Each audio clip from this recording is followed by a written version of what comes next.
Oiga, ustedes sí han visto que hay una gente que es súper de buenas y otra que no tanto. Hay gente que todo le sale, que le fluye. ¿Qué harán para ser tan de buenas? Mi invitada de hoy nos va a dar unos tips potentísimos, pero además nos va a enseñar a conectar el ser de buenas con el servicio y el impacto en la sociedad.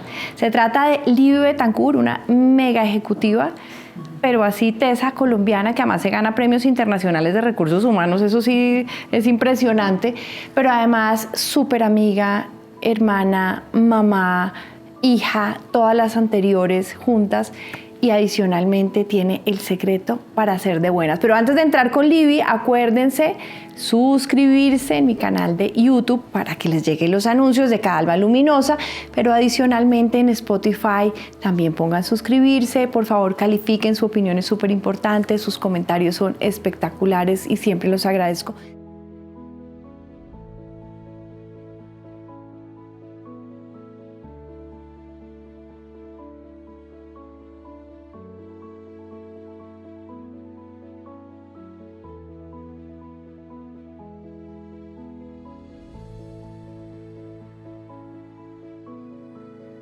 Bueno, ahora sí entremos en materia. Mi Libbycita Betancourt, para quienes no te conocen, ¿quién es Libby Betancourt?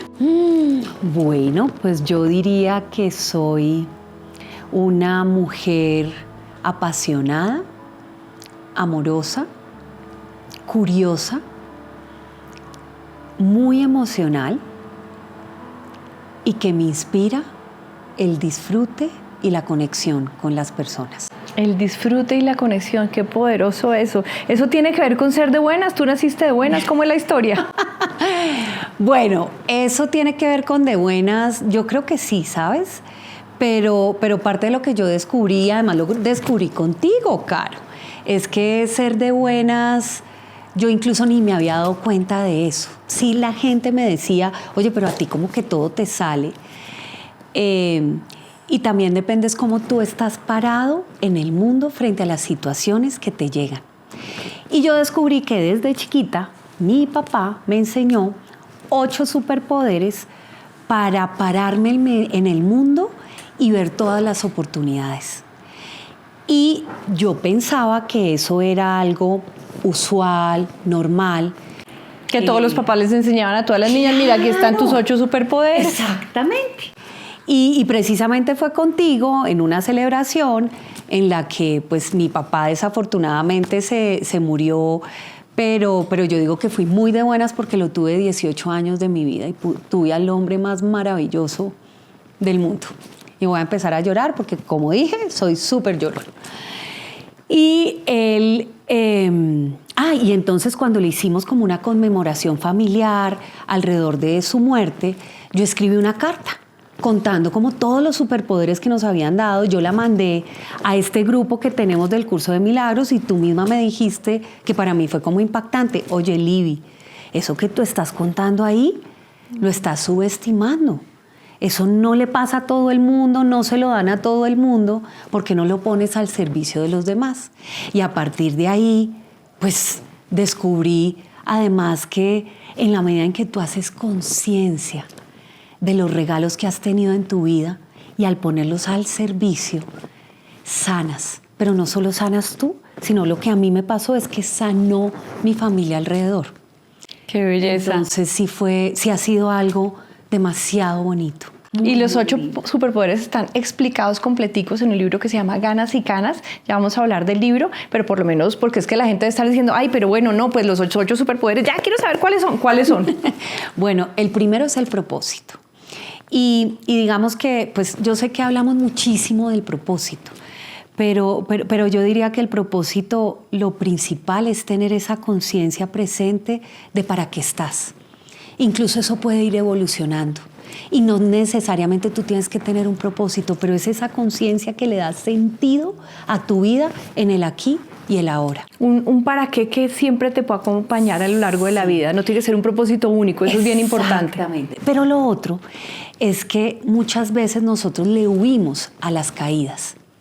Y creemos que ser de buenas es que son personas, entonces, no, pues yo soy la más de buenas, entonces todo me sale, significa que todo es divino, todo es hermoso, no me caigo para nada. Y lo que a mí me enseñaron en mi casita y mi papá fue lo contrario. Era como cada caída que me pasaba en la vida era un regalo.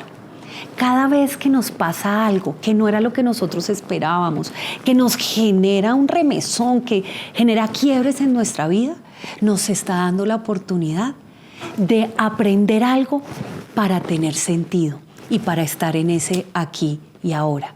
Entonces yo lo simulo y para mí ese es el poder de inicio más importante y siempre lo asimilo con cuando tú aprendes a montar en bicicleta. Porque cuando tú aprendes a montar en bicicleta, pues lo usual, y todos sabemos, es que nos vamos a caer mucho. Pero tú no te lamentas por caerte, tú te animas porque estás aprendiendo algo más para por fin lograr montar en bicicleta. Yo creo que ese es el primer poder muy importante. El segundo es la aventura.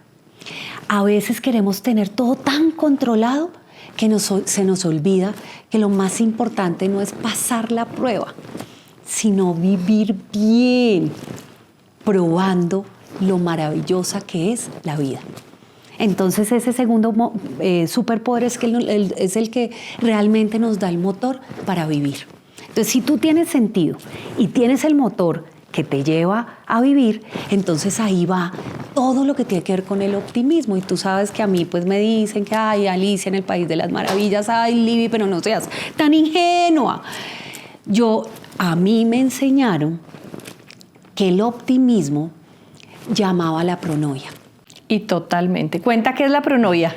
Entonces, la paranoia es cuando tú estás convencido que todo lo que pasa en el universo está en contra tuya. Y además, cuando pasa eso, efectivamente el universo te lo da. Y te pasan cosas terribles. Pero cuando tú te conectas con el virus de la pronoia, pasa todo lo contrario, porque la pronoia es cuando uno está convencido que todo lo que pasa está a favor tuyo. El universo conspira a favor. Conspira. Que incluso, no, llovió.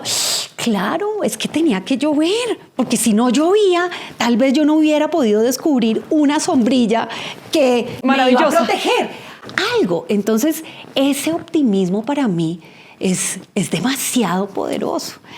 Entonces, claro, yo sé, a mí a veces me dicen, Caro, y lo hemos conversado mucho, ay, no, pero es que ese optimismo tóxico, pues, que todo... No. Una cosa es optimismo y otra cosa es positivismo tóxico, que todo tiene que estar bien porque sí y no. El optimismo es otra cosa. Sigue, por favor. Y entonces ahí combino con el cuarto superpoder, que es la vulnerabilidad. Entonces, ¿qué pasa con el poder de la vulnerabilidad? Es en el que tú te quitas la máscara y de verdad te conectas con quién eres tú. ¿Y cómo se hace eso?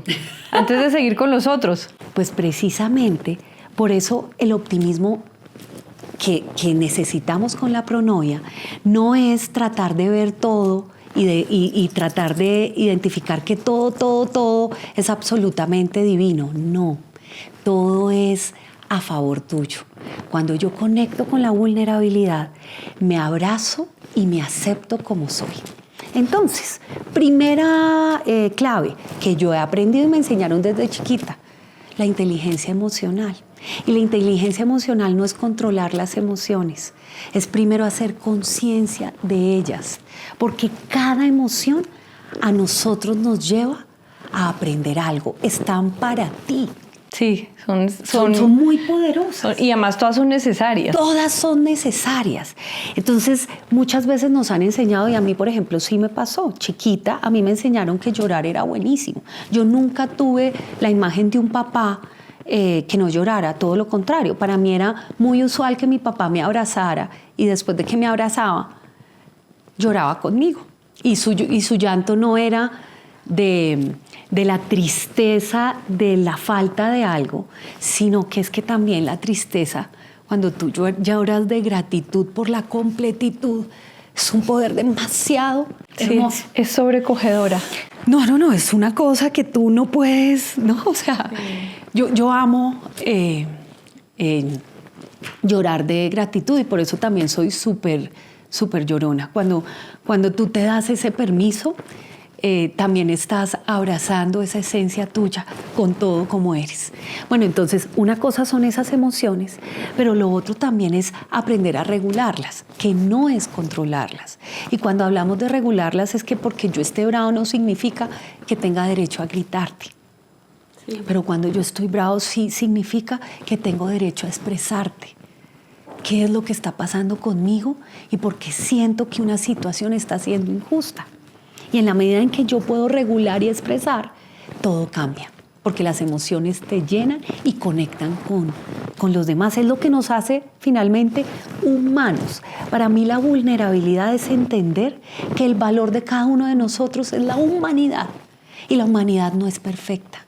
La humanidad precisamente tiene matices y eso es lo que nos hace que seamos especiales y que nos diferenciemos de la amenaza que muchos ahora pues tienen alrededor de la inteligencia artificial o lo que sea.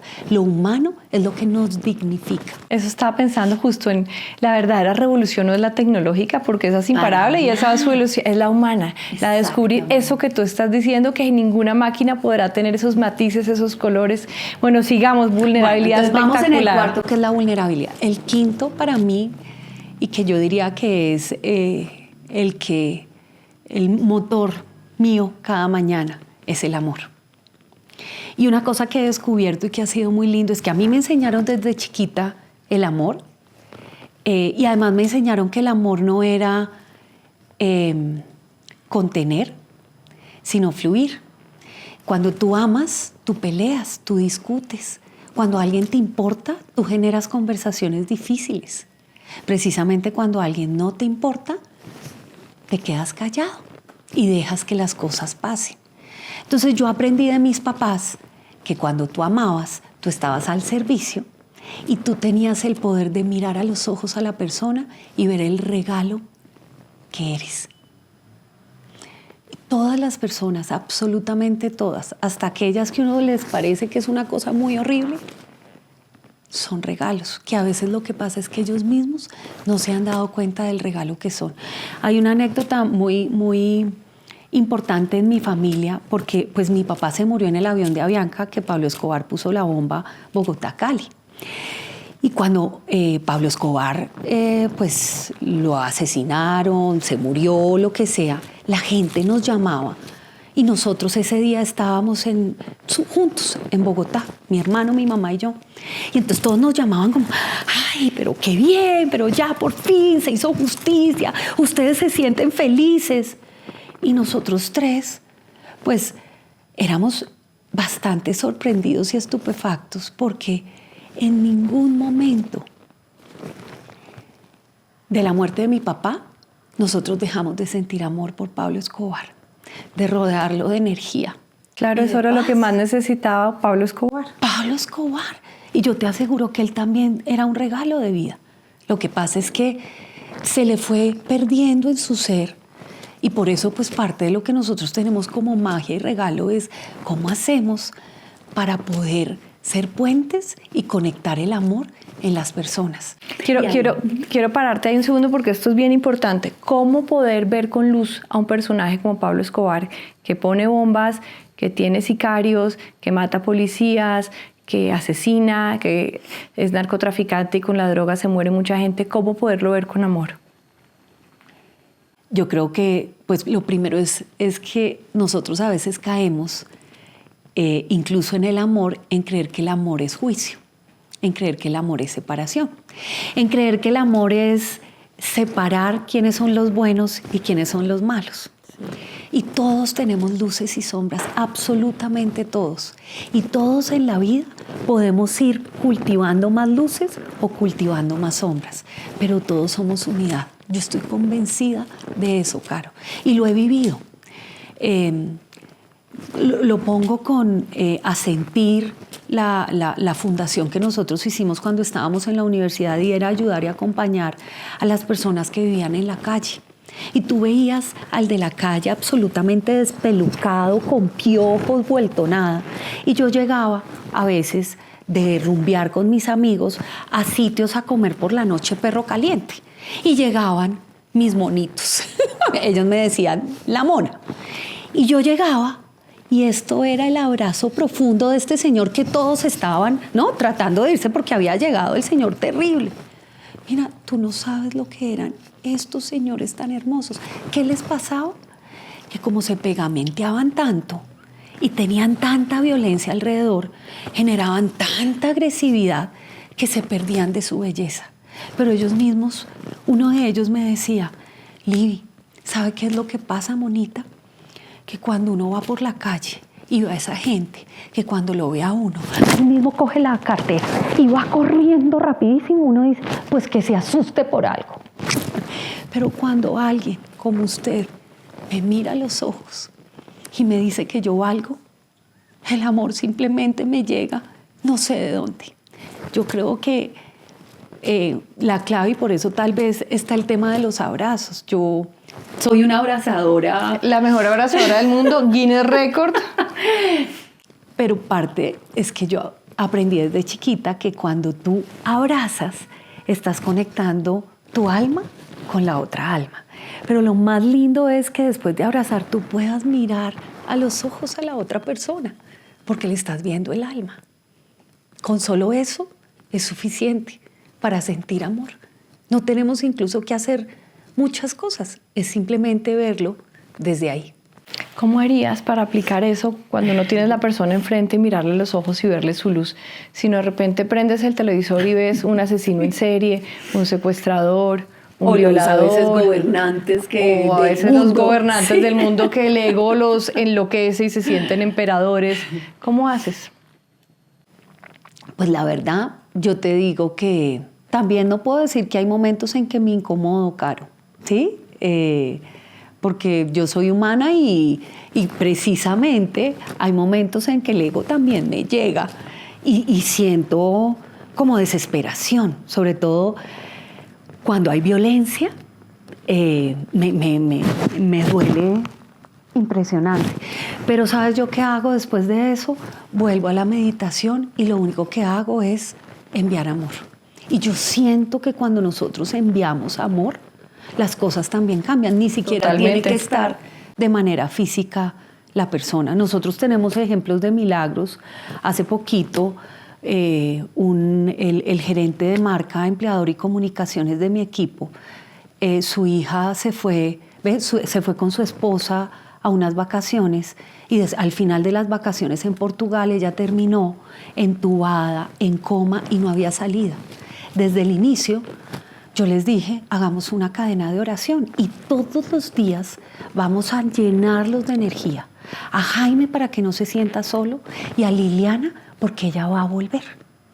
Y cada vez pasaban los días y los días, ya yo no sabía que después de la intubación, cuando llega mucho tiempo, entonces se la tienen que quitar, le hicieron traqueotomía y esto era una cosa, y yo cada vez que alguno de esta red, que éramos más de 100, entraba como en desilusión, como en desesperanza, yo les decía, 1 minuto, no, ya casi. Ahí incluso hicimos rosarios meditativos con Judith Abreu, que son súper poderosos, hicimos temas de Reiki con Claudita Vega, pero el milagro llegó. Ella de un momento a otro despertó. Y es muy chistoso porque una médica que yo amo mucho y me acompaña, Mónica Hincapié, cuando ella despertó me llamó absolutamente impactada y me dijo, ¿cómo es que es ese grupo donde tú estás? Yo realmente no puedo creer que ella se haya levantado. Y en ese momento me dijo, pero yo quiero que tú entiendas una cosa y no seas irresponsable. Esto se va a demorar. Ella va a tener que aprender a caminar, a hablar, a comer. A los 8 días Liliana estaba con nosotros en Bogotá. Increíble. Ese es el poder del amor. No, estoy totalmente convencida. Y todos tenemos ese poder. No se necesita absolutamente nada, solo conectarse. Cuando tú ves una situación así extrema, que te ha pasado, has tenido retos personales, ahora quiero seguir con los otros poderes, pero quiero parar acá. Un diagnóstico, por ejemplo, de tu niña y ese tipo de cosas, ¿cómo utilizas ahí esto que nos estás contando? Bueno, yo soy muy de buenas, tomé una muy buena decisión, me casé con un ser maravilloso que se llama Carlos Eduardo Gómez Guerrero. Que es maravilloso. Que es maravilloso, que acabamos de cumplir 25 años de casados. Y antes de decirlo de Isabela, ese también es una manera de tú adoptar qué significa estar en pareja y qué significa el amor.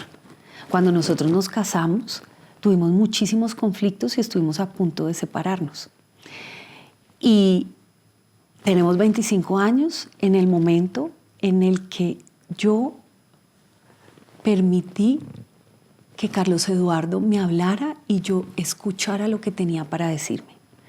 Porque un momento en que me dijo, mi amor, deja de esperar que yo te quiera como tú quieres que yo te quiera.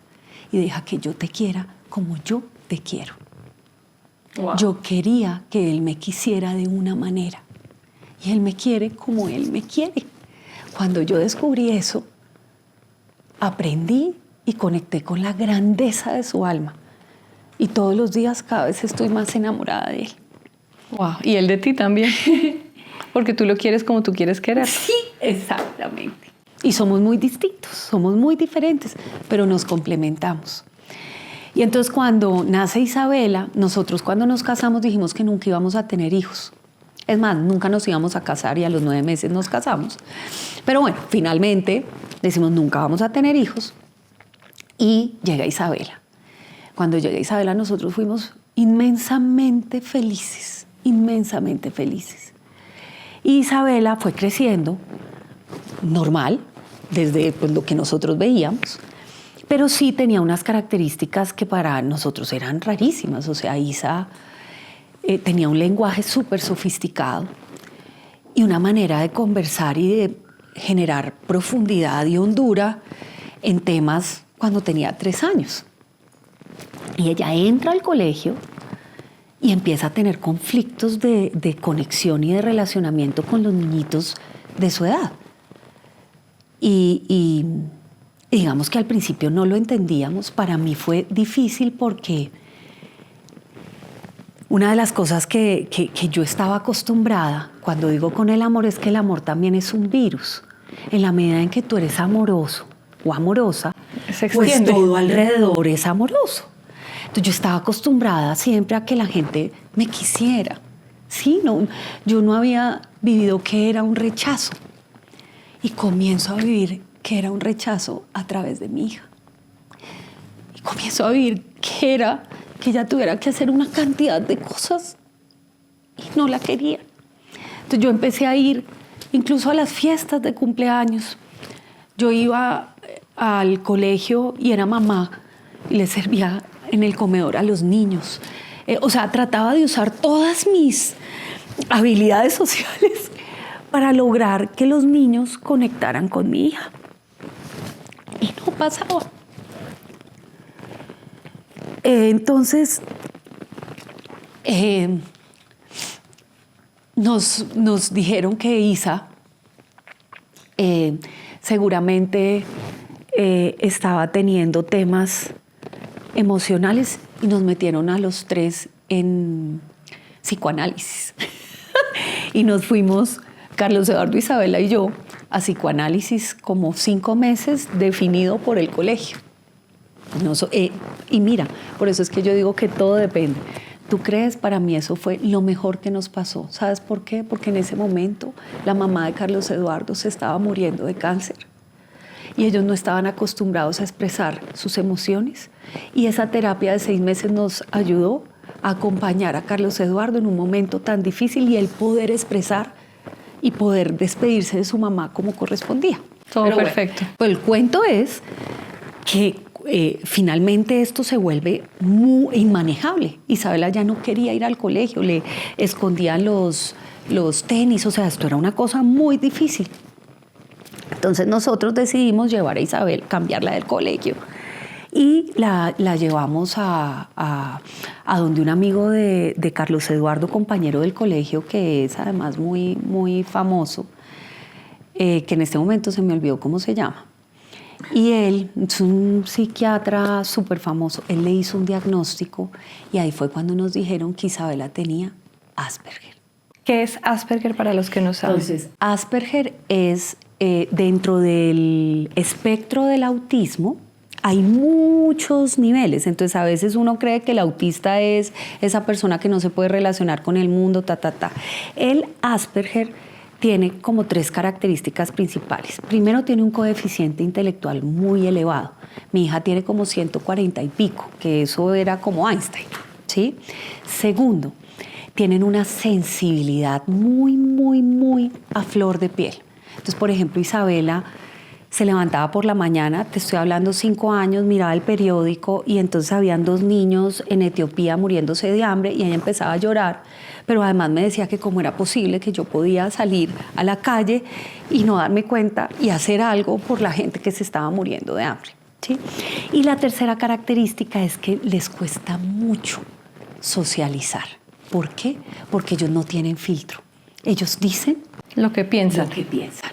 O sea, esos códigos sociales que a ti desde chiquito te van diciendo, a ellos les toca aprenderlo y hacer todo un esfuerzo, porque eso no es lo que de manera natural ellos codifican. Y eso era lo que generaba el rechazo de los niños. Era lo que generaba pues primero, pues la excesiva hipersensibilidad. Entonces ella lloraba por cosas que pues a un niñito de 5 años, ¿qué le importa? O sea, esa niña se enloqueció, ¿sí? Y lo segundo era que estas codificaciones sociales no las tenía. Yo te quiero decir que para mí fue durísimo. Y lo que yo sentía en ese momento es, pucha, yo quiero que mi hija sea feliz. Y la manera como yo traducía felicidad era tener amigos.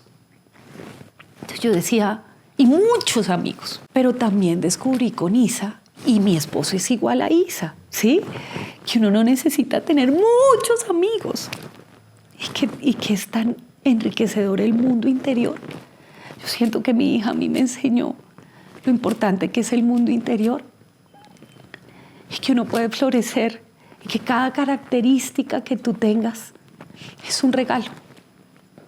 Pero eso me costó caro. Yo te quiero decir que yo tuve momentos de mucha tristeza y desolación. Yo decía, ¿yo cómo le ayudo? No sé cómo ayudarle, no sé cómo... Sí, o sea, yo quiero que ella tenga todas las herramientas. Entonces nosotros nos pusimos en un proceso súper fuerte de darle a Isabela todas las herramientas y de no decirle que tenía esa característica. ¿Pero por qué? Porque no queríamos que ella misma se autolimitara, porque tenía una característica. Entonces Isabela pues siguió, o sea, finalmente terminó en la montaña y era la mejor estudiante, sí, o sea... Y una gran artista, porque y una pinta gran divino. artista impresionante. Obviamente yo me metí con un tratamiento psicológico porque llegó un punto en que yo dije, yo le tengo que decir a Isa que ella tiene Asperger. Y yo pensaba que eso iba a ser dificilísimo y durísimo para ella. Duré 1 año y medio con Silvia Fanador en ese proceso. Y cuando ya estaba lista, Isabela tenía 14 años y yo le conté que ella tenía Asperger. Ese día que yo le conté, ella fue totalmente feliz. Porque por fin entendió. Porque por fin decía, pucha mami, ¿por qué no me dijiste esto antes? Si tú me lo hubieras dicho antes, yo hubiera entendido qué pasaba conmigo. Mira, y a partir de los 14 años, Isabela empezó a florecer. Pero florecer es que, pues hoy en día, o sea, primero se graduó con honores, pero además conectó con un grupo de amigos maravilloso, pero además se fue a vivir a Francia para aprender francés, pero además se presentó a todas las universidades en el mundo. Todo el mundo le decía que como ella era tan inteligente debía estudiar matemática, química, física, todo lo que ella era buenísima. Ella decía, no, yo quiero ser artista. A través del arte yo me puedo comunicar con el mundo y puedo servir. Y hoy estudia en la Escuela de Arte de Chicago, está en su 2º año. Y cada hora de ella es un camino interior impresionante. Mi hija es mi maestra. Hermoso. Y yo doy gracias a Dios profundamente porque me dio el mejor regalo de la vida. Totalmente. Hermosa, sí. Sí, es impresionante. Sí. Isa, que la conozco, impresionante. Además, ese camino. Hace un rato que hablábamos, ¿no? Porque somos personas diferentes, ¿no? Para ti, como también para mí, el tener mucha gente y ser muy amigueros es muy importante, para Isa y para Carlos C. No. es su tema interior y su Sí. profundidad. Y si hoy fueras a poner en palabra cuál ha sido el mayor aprendizaje de eso con Isa, ¿cuál sería? Yo diría que el mayor aprendizaje ha sido la vulnerabilidad. Yo pensaba que yo era una experta. Y la vulnerabilidad no solo tiene que ver con quitarse las máscaras de las emociones.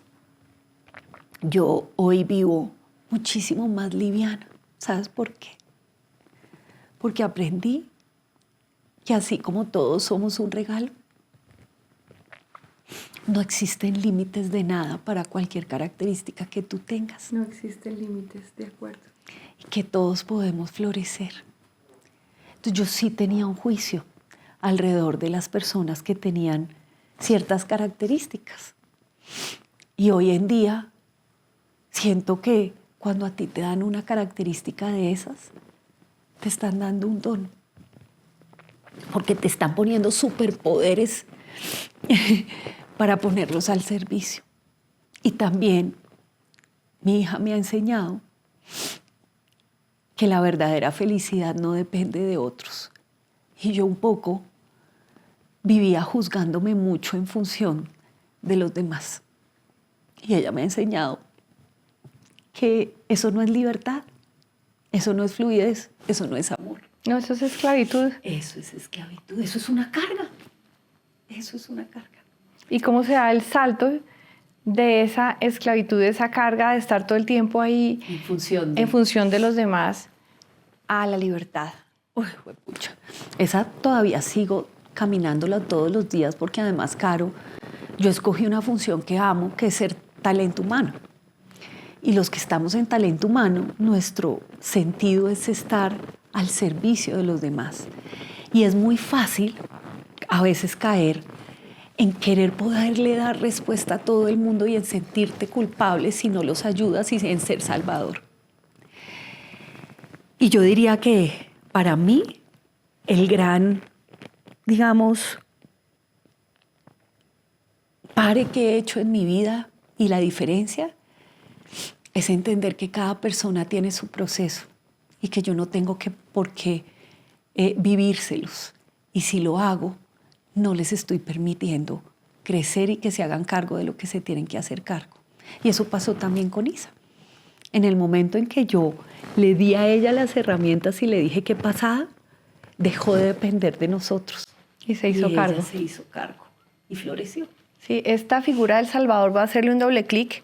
No me he olvidado de seguir con los otros poderes, pero esta figura del Salvador es muy importante porque, como nos dicen, hay que ser buenos, y ser buenos es ayudar a los otros y servir a los otros, entonces automáticamente empezamos a cargarnos a los otros en la espalda como si fuéramos Dios nosotros, y en nuestra mejor intención, pero también ignorancia, nos llenamos de cargas que nos terminan hundiendo. Uy, sí. Y sentimos que tenemos la responsabilidad de salvar a los demás. Quiero hacerle doble clic a eso. ¿Cómo te quitaste tú esa carga y ese peso de ser la salvadora? Yo no sé si hay un cómo.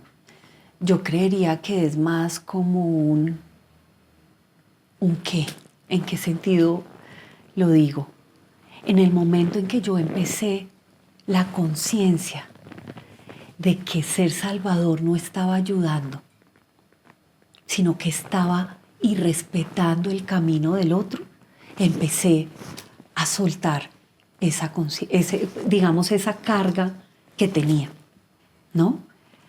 Entonces, qué rico que yo pueda ayudar, porque es que yo amo ayudar, Caro, pero yo no tengo el derecho de pensar que yo tengo que hacer cosas por ti.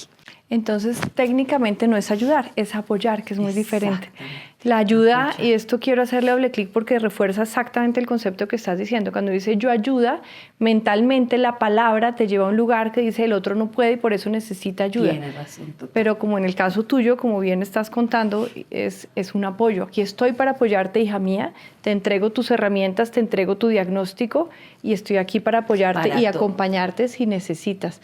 Pero eso empodera a los demás. Exactamente. Y hace además que crezcan, que fluyan, Sí. ¿no?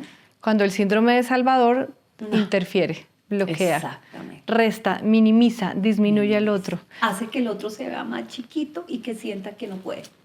Exactamente, esto es bien importante, por eso no quería dejarlo pasar así como suavecito. Vámonos ahora sí a los demás poderes. Bueno, el quinto poder es la nobleza.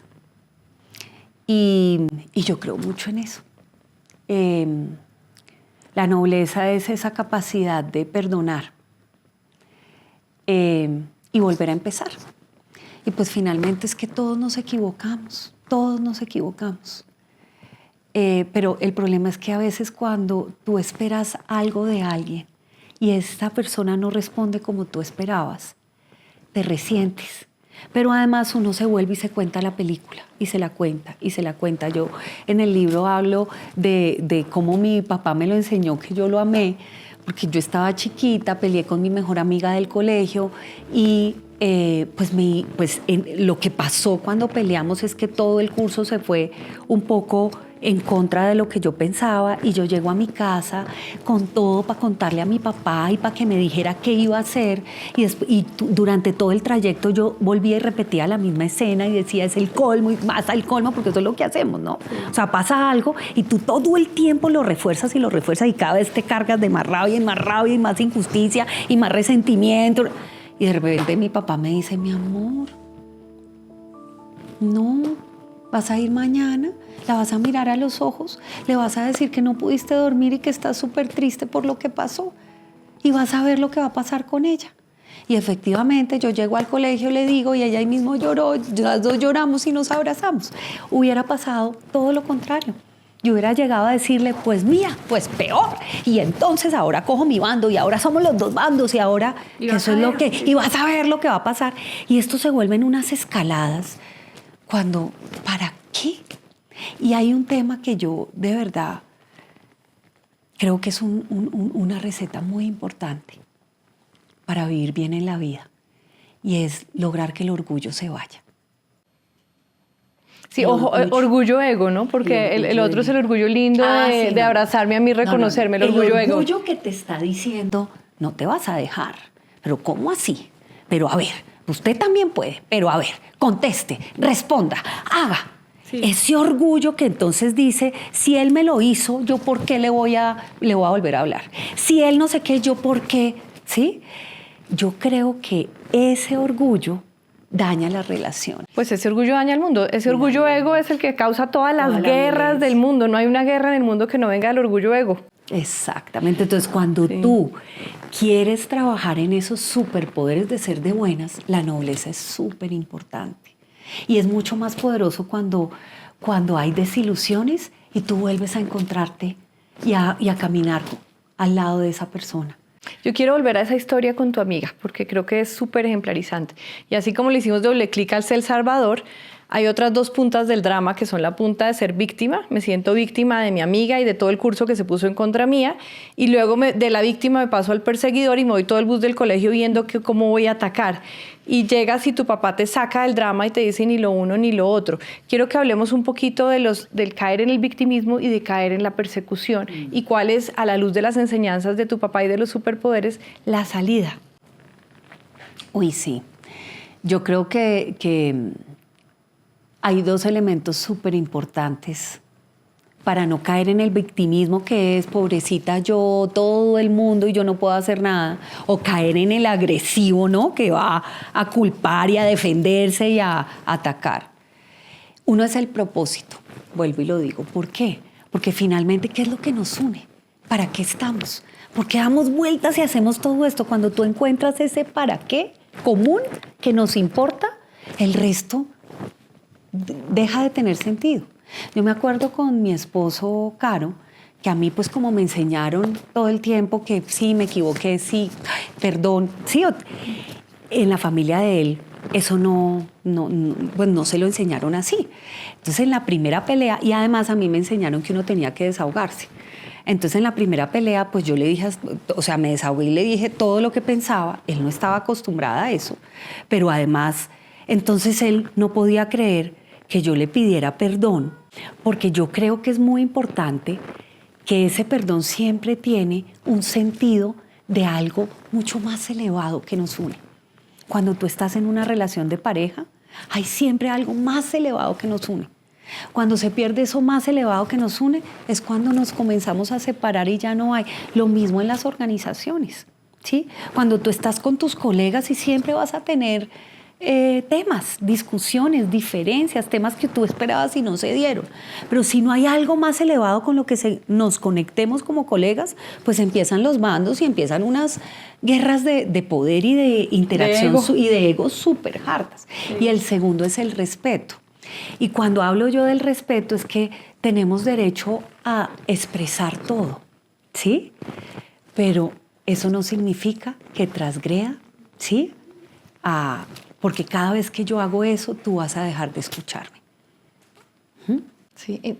¿Cómo lo harías? Es decir, ese aprendizaje, esa vez se lo soltaste todo, transgrediste, y entonces, ¿cuál es el sí puedo hacerlo? Sí puedo decir lo que quiero decir, porque tengo derecho, sin pasar el límite. ¿Cuál es esa manera? Bueno, lo que yo hoy en día hago tiene que ver, uno, con una conversación, que es lo más importante, una conversación donde puedas poner sobre la mesa eso que está más allá de, que te genera toda la conexión, ese propósito que nos une, pero también poder expresar lo que estás sintiendo, cómo esa situación, ¿sí?, te afectó de una manera u otra, qué sentiste alrededor de esa situación y cómo pueden construir los dos una nueva forma de estar juntos.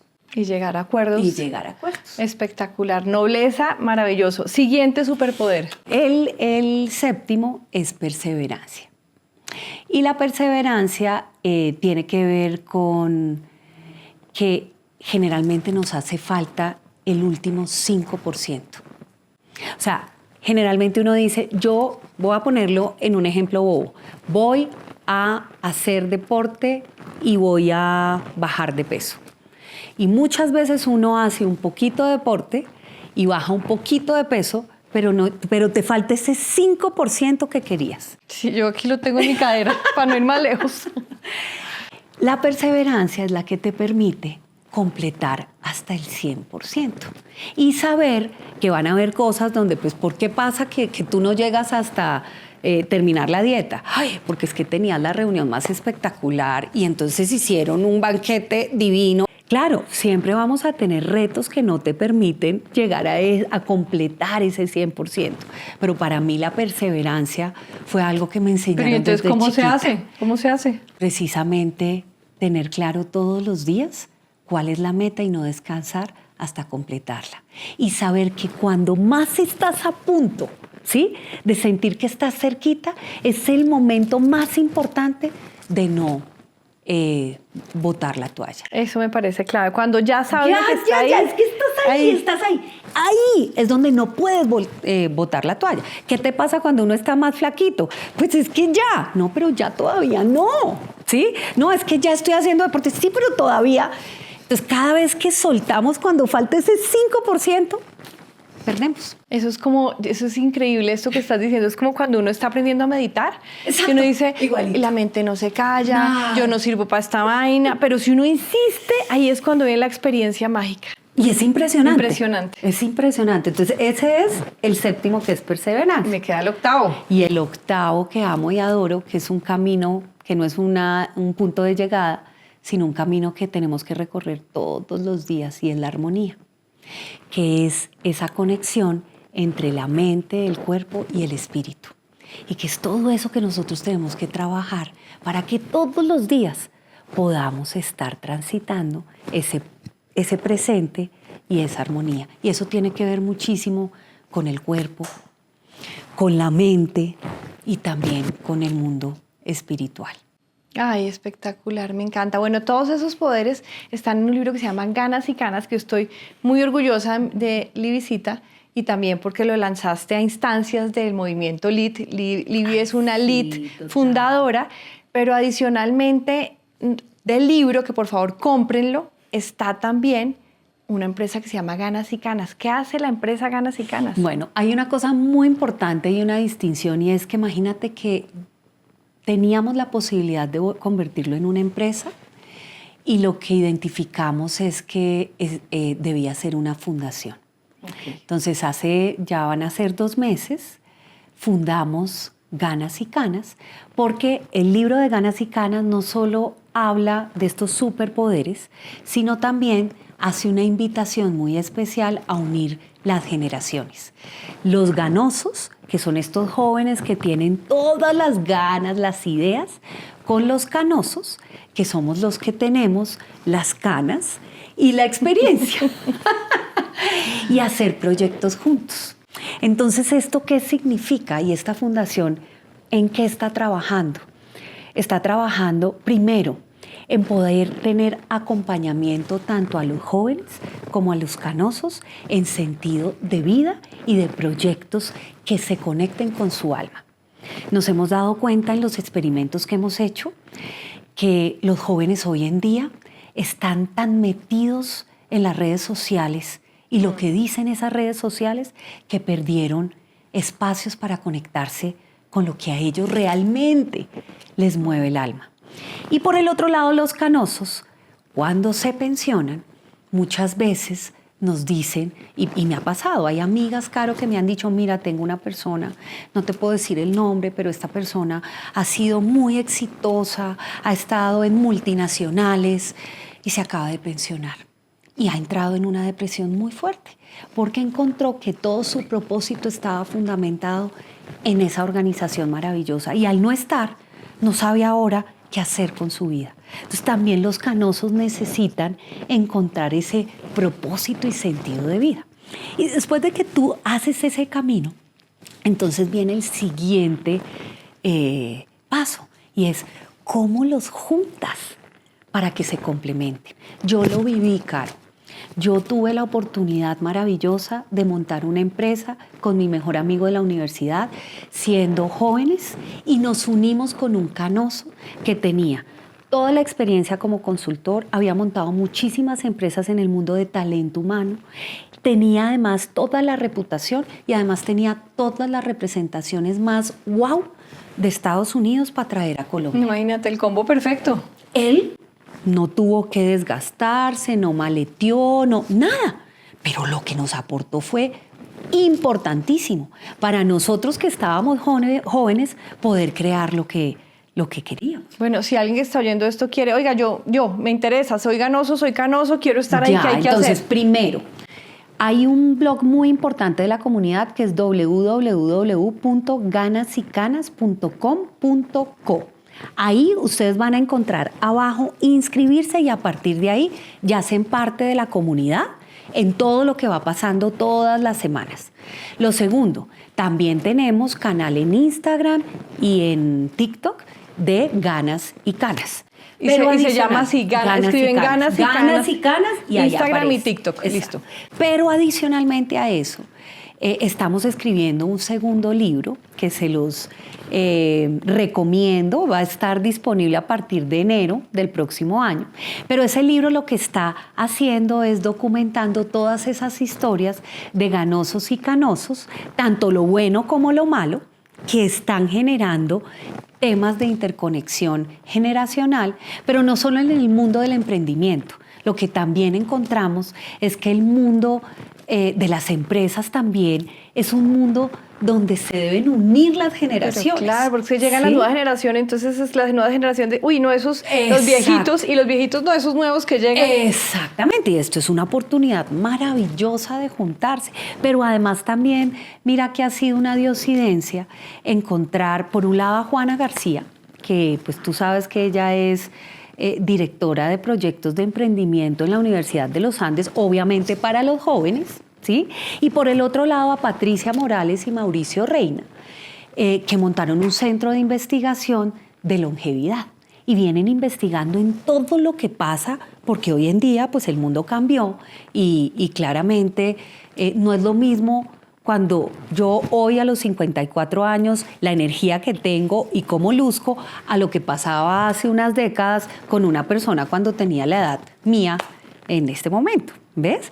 Entonces la idea si es los 50 son los nuevos 30.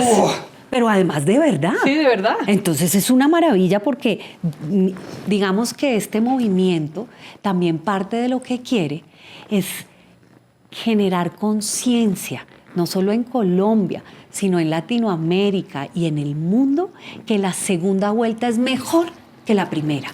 Y que esa interconexión genera mucho más energía para que además los de la primera vuelta se la gocen. Exactamente. Libby Betancourt, ya la vieron, un alma luminosa totalmente, maravillosa.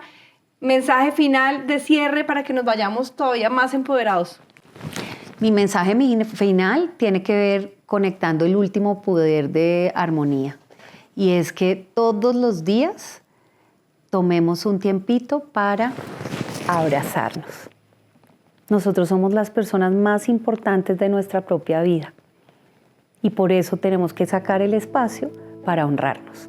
Así que a honrarnos y a abrazarnos mucho, mucho, mucho. Pura luz en esta alma luminosa. Nos vemos, estén pendientes, suscríbanse a mi canal de YouTube @CaroAngaritaB y también a Spotify para que les lleguen los anuncios cuando tengamos estos estrenos con almas luminosas maravillosas como Libby Betancourt. Nos vemos, un abrazo. Chao.